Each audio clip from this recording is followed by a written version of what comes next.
Hello everyone, divine 777 में आप सभी का स्वागत करती हूँ। मैं हूँ निधि। कैसे हैं आप? आई होप आप सभी स्वस्थ होंगे, सुखी होंगे और सुरक्षित होंगे। आज की जो रीडिंग है वो कलेक्टिव जनरल रीडिंग है, टाइमलेस रीडिंग है। टॉपिक आपके पर्सन की करंट फीलिंग्स आपको लेकर के क्या है हम यहाँ देखेंगे। आपको रहना है पॉजिटिव, कर देना है वीडियो को लाइक, चैनल को सब्सक्राइब अगर अब तक नहीं किया है तो ओके। और पर्सनल रीडिंग चाहते हैं, व्हाट्सएप नंबर आपकी स्क्रीन पर है। रीडिंग स्टार्ट होती है 199 रुपीज ऑनवर्ड्स। मिनी रीडिंग से लेके डिटेल रीडिंग तक करवा सकते हैं। तो चलिए अभी हम स्टार्ट कर रहे हैं अपनी इस रीडिंग को। देखते हैं आपके पर्सन क्या सोच रहे हैं, उनके मन में क्या चल रहा है। So angels, universe and divine please guide करिए। स्ट्रेंथ का कार्ड है, king of pentacles, ace of pentacles, 5 of wands, यहाँ पर है एस ऑफ सॉर्ड्स, यहाँ पर है 7 ऑफ कप्स, यहाँ पर है the hierophant, 2 of cups, queen of wands and 6 of swords का कार्ड है आपके लिए यहाँ पर। तो हम यहाँ पर जब राशियों की बात कर लेते हैं पहले, तो यहाँ पर चारों ही एलिमेंट्स हैं। तो 12 ही राशियां हैं, सभी राशियों के लोग यहाँ पर हैं। और यहाँ जो कार्ड्स हैं वो हैं 7 of wands, the magician and 9 of swords का कार्ड है। तो ऐसा लग रहा है कि ये पर्सन बड़ा कोशिश कर रहे हैं कुछ मैजिक करने का, पॉजिटिविटी दिखाने का, प्यार दिखाने का, आपको इफेक्ट करने का, आपके मन के दिल के द्वार को खटखटाने का। दिल के द्वार पर नॉक नॉक नॉक कर रहे हैं, लेकिन आप इनका बहिष्कार कर रहे हो, बाहर से ही आप इनको भगा रहे हो। और ये कहीं ना कहीं बहुत दुखी हैं, बहुत सैड हैं, ओवर थिंकिंग कर रहे हैं। ऐसा क्यों कर रहे हैं आप? क्योंकि इस चीज की उम्मीद इन्हें आपसे नहीं थी, ऐसा ये फील कर रहे हैं। लेकिन आप इतने कठोर कब से हो गए? नहीं, ऐसा नहीं हो सकता। मेरे व्यूअर्स कभी कठोर नहीं हो सकते। लेकिन चलिए देखते हैं यहाँ पर हमारे व्यूअर्स कठोर किस लिए हो गए हैं अपने पर्सन के साथ में। तो देखो, ऐसा लग रहा है कि आपने अपने पर्सन को बहुत ज्यादा इंपॉर्टेंस दी, हमेशा से उनको आपने एक स्टेबिलिटी दिखाई और इन्होंने भी आपको स्टेबिलिटी दिखाई। बट आपने किस तरह की स्टेबिलिटी दिखाई और इन्होंने किस तरह की स्टेबिलिटी दिखाई, उसमें फर्क है। इन्होंने आपको एक मौके की तरह देखा। इन्होंने ये देखा कि ये व्यक्ति मुझे किस तरह से, मैं इससे एडवांटेज ले सकता हूँ या मैं अपना टाइम पास कर सकता हूँ। तो ऐसी कुछ सिचुएशन इन्होंने आपके साथ सोची। ये आपसे बातचीत करते थे, आपके साथ में आते थे, आपसे बात करते थे। आप इनको हमेशा एक ऐसे ऊंचा आपने इनको दर्जा दे रखा था जैसे कोई भगवान हो। भगवान की तरह पूछते थे आप इस व्यक्ति को, भगवान मानते थे। मतलब आपको लगता था बस मेरे माता पिता के बाद में यही वो इंसान हो सकता है जो बिल्कुल ईश्वर है, और इसके बाद है जो भी कोई लोग हैं लाइफ में मेरे, वो सब इसके बाद है। आप इस व्यक्ति को बहुत मानते रहे, इस व्यक्ति को बहुत पूछते रहे, काफी कुछ इनके बारे में सोचते रहे। लेकिन ये आपको क्या सोचते थे वो चीज आपको समझ नहीं आई, क्योंकि और कभी आपके दिमाग में आ भी गई तो भी आपने उस चीज को ना इग्नोर कर दिया कि नहीं उसको शायद मेरी जरूरत है, शायद वो मेरे को एडवांटेज नहीं दे रहा है, वो उसको मेरी जरूरत हो सकती है, मैं कैपेबल हूँ तो मुझे उसको हेल्प करना चाहिए या मुझे उसके साथ रहना चाहिए। जो भी जिस भी लेवल पे आप लोग एक दूसरे को सहयोग कर सकते थे वो यहाँ पर करते हुए नजर आ रहे हो, मतलब अभी तक नजर आते रहे। फिर भी आपने ये चीज रियलाइज की कि ये पर्सन जो है ना आपको कहीं ना कहीं वो इम्पोर्टेंस अपनी लाइफ में नहीं दे रहे हैं, ये जिसकी आप चाहते थे। ठीक है, ये आपको कहीं ना कहीं फील होता रहा। और इन द एंड तो इनके मुंह से भी ये बात निकल गई कि कहीं ना कहीं ये उस चीज को उतना आपके जैसा नहीं फील करते हैं अपने लिए। आपके मतलब जैसे आप इनको फील करते हो अपने मन में, वैसा ये नहीं फील करते हैं।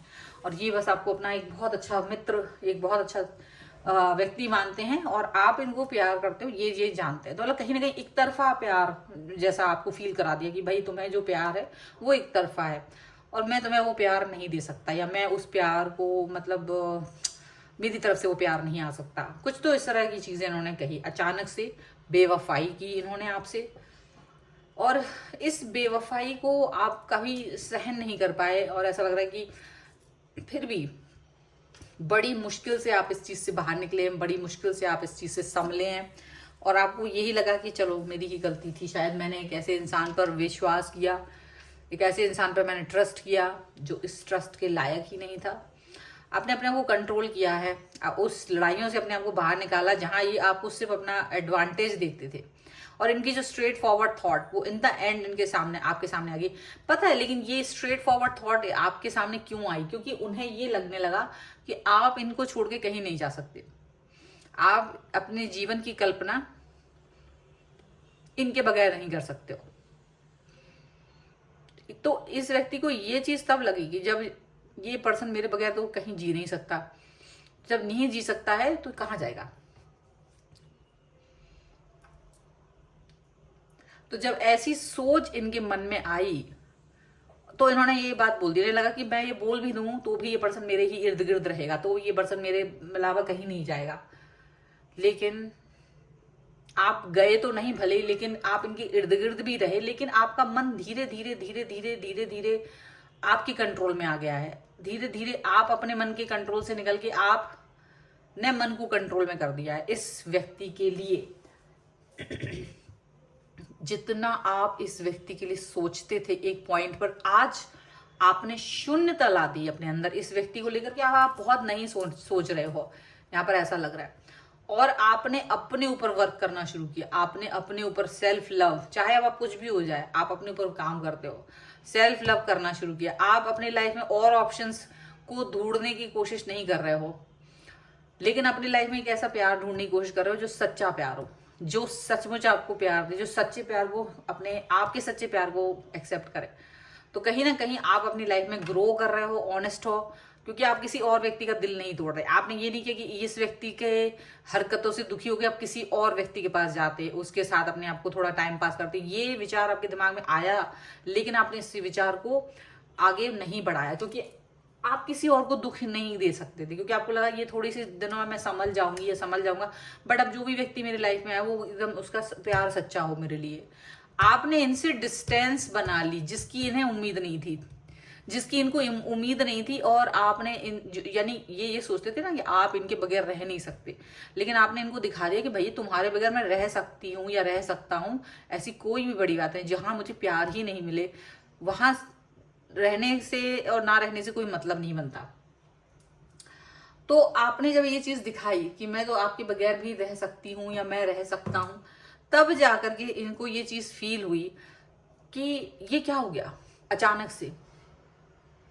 ये वाला जो विस्फोट हुआ है ना इनके पास, ये इसकी उम्मीद इन्होंने नहीं की थी, इस चीज की कल्पना इन्होंने नहीं की थी, क्योंकि आप किस तरह से इनको छोड़ करके आगे जा रहे हो इसकी कल्पना इन्होंने नहीं की थी। क्योंकि आपके कैरेक्टर को ये तब भी समझते तो थे, आपका कैरेक्टर जिस तरीके का उच्च कोटि का रहा है कि आप किसी और के पास नहीं जाओगे, कहीं ना कहीं आप इनसे ही प्यार करोगे, ऐसा इनको उम्मीद थी। आप इनको तब भी फेवर करते रहोगे प्यार के मामले में, क्योंकि उन्हें लगता था कि आप जो ईश्वर के मतलब अपने पेरेंट्स और ईश्वर के बाद इनको समझते हो, तो इनको लगता था कि आप इसकी जगह पे तो किसी को नहीं रख सकते हो। और इतने सालों से ये व्यक्ति इस चीज को फॉलो भी कर रहा था कि आप हाँ बिल्कुल लॉयल है, ऑनेस्ट है अपनी तरफ से, और ये इसी का एडवांटेज लेने की कोशिश कर रहे थे कि इन्हें लगा कि भाई इतने साल हो गए अब तो क्या ही जाओगे, मेरे साथ ही रहोगे। इनका मतलब ये था कि अपना ही उल्लू सीधा करना था, इनका इन द एंड अपना ही उल्लू सीधा करना था, और ये अपना ही उल्लू सीधा कर रहे थे। और इस तरह की सिचुएशन यहाँ पर जब दिखाई दी, इस तरह की सिचुएशन जब इन्हें समझ में आई, तो कहीं ना कहीं इनको ये बात समझ में आ गई कि इन्हें क्या करना चाहिए, इन्हें क्या करना चाहिए। इन्हें इन्हें इन्हें ये समझ में आ गया कि ये आपको उल्लू बना रहे थे, और अब इन्हें क्या करना चाहिए, अपना सर दीवार से। जी हाँ बिल्कुल। चलिए अभी इनके दिमाग में यही आ रहा है, इनके दिमाग में यही भौचक्कापन हो गया है, ये भौचक्के रह गए हैं आपके एक्शंस को देख करके, और ये बहुत ट्रू एक्शंस हैं आपके। द बर्डन मास्टर, ये वाली धुन मेरे दिमाग में आती है जब भी इस तरह के कार्ड्स आते हैं। वीर रस, बुद्धिमत्ता को लेकर चल रहा है जो इंसान, the burden to the master, completion, rebirth, understanding का कार्ड आया है, rebel, the rebel, sharing and existence. कहीं ना कहीं आपने अपने आप को अकेला करने से छोड़ दिया, आप बिल्कुल अकेले नहीं रहना चाहते।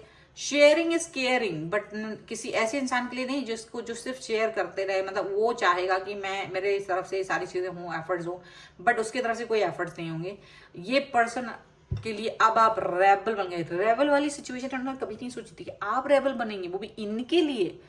ओहो, ये हो ही नहीं सकता। मतलब ये जब कंफर्ट जोन में आ गए ना कि आप इन्हें छोड़ के कहीं नहीं जा सकते, हिल भी नहीं सकते, तब इन्होंने आपको टाटा बाय बाय कहा कि भाई मैं तो तुम्हारे लिए वैसी फीलिंग नहीं रखती हूँ या नहीं रखता हूँ वगैरह वगैरह।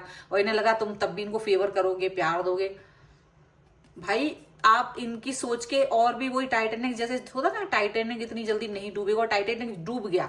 वही सिचुएशन आपके प्यार की इनके लिए हुई कि आप ये इन्होंने जितना ट्रस्ट किया था आपको भी था, लेकिन आपको नहीं पता था कि आपका दिल इतना ज्यादा खुदगर्ज है, रेबल है कि वो कहेगा कि नहीं, अगर आप तुम मुझे नहीं चाहते हो तो मुझे भी तुम नहीं चाहे हो, टाटा बाय बाय। तो कुछ इस तरह की सिचुएशन जब इनको हुई ना, ये आपके ऊपर बर्डन बनने की कोशिश कर रहा था, ये आपके ऊपर बर्डन बनने की कोशिश कर रहे थे, कहीं ना कहीं अपना भार बोझ आपके ऊपर डालने की कोशिश कर रहे थे, लेकिन आप तुरंत मास्टर बन गए। आपको भी लग रहा था मेरा दिल इतना मास्टर है, ओ माय गॉड, मुझे पता ही नहीं था मेरा दिल मास्टर भी निकलता है, मतलब मेरा मास्टर है, आई एम ए मास्टर। अपनी कैपेबिलिटी, आप अपना स्वरूप भूल गए थे इस व्यक्ति के साथ में रहते रहते। आप वीक समझने लगे थे अपने आप को, आप इनका बर्डन सहन कर रहे थे क्योंकि आपको बस इनका साथ चाहिए था कैसे भी। तो ये उल्टी सीधी कोई भी बकवास करते, कोई भी मांग करते, कुछ भी उचित अनुचित कुछ भी, तो आप उस चीज को कंप्लीट करने की कोशिश करते थे। और तभी इनको ये एहसास हुआ कि ये साथ में रहे तो भी और ना रहे तो भी, तो इसको क्या ही इंपॉर्टेंस देना है, इसको हटाओ लाइफ से, इसको तो तब भी हम यही जो चीजें मिल रही हैं वो मिलेंगी ही, किसी और को इंपॉर्टेंस देते हैं। तो इन्होंने ये वाली हरकत की, लेकिन आपके दिल ने कहा बेटा मैं जो हूं ना, मैं थोड़ा ज्यादा मास्टर हूं, और ये मास्टरगिरी आपका दिल जो है इनको दिखा रहा है। अब इनके दिल के टुकड़े हो गए 1000, ये दिल के टुकड़े इनके 1000 हो गए, लेकिन आप कंप्लीट हुए। आपको समझ में आ गया यार मैं तो इसके बगैर, वही सोच रहे थे कि हम मर जाएंगे, खाना नहीं खाएंगे 1-2 हफ्ते तक, हरे भगवान ग्लूकोज की बोतलें वगैरह चढ़ेंगी, लेकिन हमको तो छींक भी नहीं आई, खांसी भी नहीं आई, क्या ही करें बताइए। ऐसी वाली सिचुएशन। यहाँ पर रीबर्थ, आपका खुद का रीबर्थ हो गया। और ये सब देख के इनका दिमाग में विस्फोट हो रहा है, छोटे छोटे चिटपिटियों के, पटाखों के और फुलझड़ियों के, और धुएं निकल रहे हैं बहुत ज्यादा। इनका जो दिमाग इनका खराब हो रखा है बहुत ज्यादा, क्योंकि इनके तो नुकसान हो गया भाई। पैसे मिलते थे हैं, वो नुकसान कर दिया। देखो अभी क्या हो रहा है, अंडरस्टैंडिंग। आप अपने आप को अंडरस्टैंड कर रहे हो, आप अपने आप को अंडरस्टैंड कर रहे हो, चीजों को अंडरस्टैंड कर रहे हो। आपको लग रहा है कि ये जो व्यक्ति है, ये जो पर्सन है, ये मेरे लायक ही नहीं था। ओ माय गॉड, मैंने अपना टाइम स्पेंड किया इसके साथ, अब तो नहीं करना है। तो ऐसी सोच जब आपकी हो रही है ना चेंज, और आप इतनी जल्दी, मैंने कहा ना टाइटैनिक के लिए था कि वो डूबेगा नहीं, उसका था कुछ ज्यादा टाइम और पीरियड की, वो इतनी जल्दी नहीं डूबेगा, उसको डूबने में इतना टाइम लगेगा। कुछ टाइम और पीरियड था, like I don't know, I don't remember time, days में था, वो डेज में था, लेकिन वो घंटों में डूब गया, कुछ ही घंटों में। तो वही चीज हुआ कि इनको भी लगा कि आप नहीं जा सकते, पर आप तो बिल्कुल, इवन आपको भी नहीं पता था ये ऐसा ही हो रहा है। चलिए हम कुछ यहाँ पर एंजेलिक गाइडेंस ले लेते हैं, और हम देखते हैं कि ये पर्सन के तोते उड़ गए हैं, क्या ही सोचेंगे अब। Angels, universe and divine please guide करिए मुझे, और बताएं कि क्या सोच रहे हैं ये पर्सन, क्या चल रहा है इनके लिए, क्या ही गाइडेंस है, आप बता दीजिए। Finances and career, flirt, attraction, deception. जरूरी नहीं है कि अपनी हर सच्ची बात इसको बताई जाए, बिल्कुल जरूरत नहीं है, कोई जरूरत नहीं है। अपने फाइनेंस एंड कैरियर पे फोकस कीजिए, अपने कैरियर पे फोकस कीजिए, अपने फाइनेंसेस पे फोकस कीजिए। अगर ये आपके सामने आते हैं तो फ्लर्ट करेंगे आपके साथ, इनकी बकवास सुनिए, एक कान से दूसरे कान से निकाल दीजिए। अपने लिए सिर्फ वो चीजें अट्रैक्ट कीजिए जो सच्ची हैं, अच्छी हैं, नेचुरल है, सिर्फ वही चीज है, वैसे ही बनिए, ताकि इनको ये पता चले कि इन्होंने क्या खोया, इनको ये चीज एहसास हो। ठीक है, तो ये बहुत ही खूबसूरत सी एनर्जी है। अगर आप इस पर क्लेम करना चाहते हैं, वीडियो को लाइक कर दीजिए, चैनल को सब्सक्राइब कर लीजिएगा, और लिख दीजिएगा I love my self 1111। Personal reading के लिए आप आ सकते हैं, व्हाट्सएप नंबर आपकी स्क्रीन पर है। रीडिंग स्टार्ट है 199 रुपीज ऑनवर्ड्स। मिनी रीडिंग से लेके डिटेल रीडिंग तक करवा सकते हैं आप, और साथ ही साथ में आप मुझे इंस्टाग्राम और मेरे दूसरे दो अन्य चैनलों पर भी फॉलो कर सकते हैं। सभी का लिंक आपको डिस्क्रिप्शन बॉक्स में मिल जाएगा। और आपको ये वीडियो कैसा लगा मुझे कमेंट बॉक्स में जरूर बताइएगा। मिलते हैं एक नई रीडिंग के साथ जल्द ही, तब तक देखते रहिए divine tarot 777। Thank you for watching, bye.